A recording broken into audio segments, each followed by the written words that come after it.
Hello, and welcome to Fragments of Psyche. Today we are looking into the science of dopamine and how it relates to procrastination. Let's dive in headfirst into this interesting phenomenon. Procrastination refers to the act of putting off doing something, causing a needless delay. Dopamine is often referred to as the motivation molecule. It's the chemical that drives us to take action, to pursue our goals, and to feel a sense of accomplishment. But what if I told you that this very same molecule could also be the culprit behind your procrastination habits?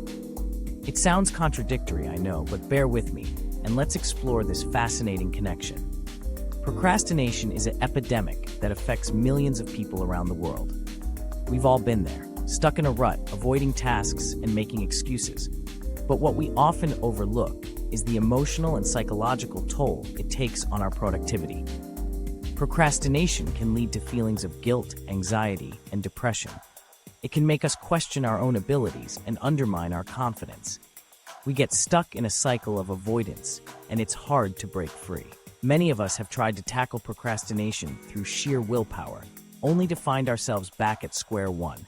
We'll make to-do lists, set deadlines, and promise ourselves that we'll do better tomorrow. But the truth is, we're not addressing the root cause of the problem. Procrastination is often a result of underlying emotional and psychological factors, and until we tackle those, we'll continue to struggle. The thing is, procrastination is often not about being lazy or unmotivated. It's about being scared, uncertain, or overwhelmed. It's about not knowing where to start or feeling like we're not good enough. And that's where dopamine comes in. Dopamine is a neurotransmitter that plays a crucial role in our behavior and decision-making. It's released when we experience pleasure, reward, or novelty.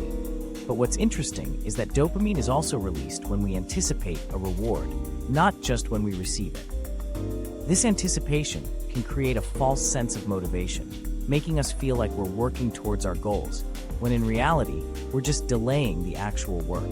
When we procrastinate, we're often seeking instant gratification. We'll scroll through social media, watch YouTube videos, or engage in other activities that give us a quick dopamine hit. Other examples of quick dopamine are use of drug and alcohol, use of pornography, and also masturbation. These temporary highs comes at a cost.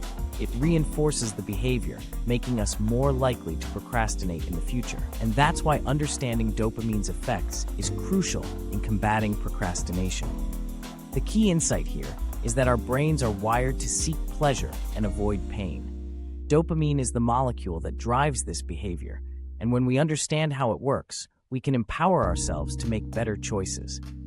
We can start to recognize when we're seeking instant gratification, and instead choose to delay our rewards until we've made meaningful progress. This understanding can be truly liberating. It's not about being perfect, it's about being aware. When we acknowledge the role dopamine plays in our procrastination habits, we can start to develop strategies to overcome them. We can create systems that support our goals rather than undermine them. We can learn to delay our rewards and find meaning in the process rather than just the outcome. Once you can identify your procrastination triggers, you can learn how to become more aware of them when they arise.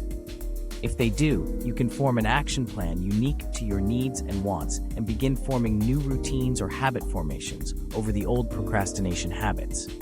This can be done through self-directed neuroplasticity, which is the act of thinking new thoughts and ideas that rewire our brains in a more positive manner. The good news is that you're one step closer to overcoming your procrastination habits. You're now aware of the dopamine procrastination connection, and that's a powerful tool. Remember, awareness is the first step towards change. Thanks for watching, and if you've struggled with procrastination, we'd love to hear about it in the comments below.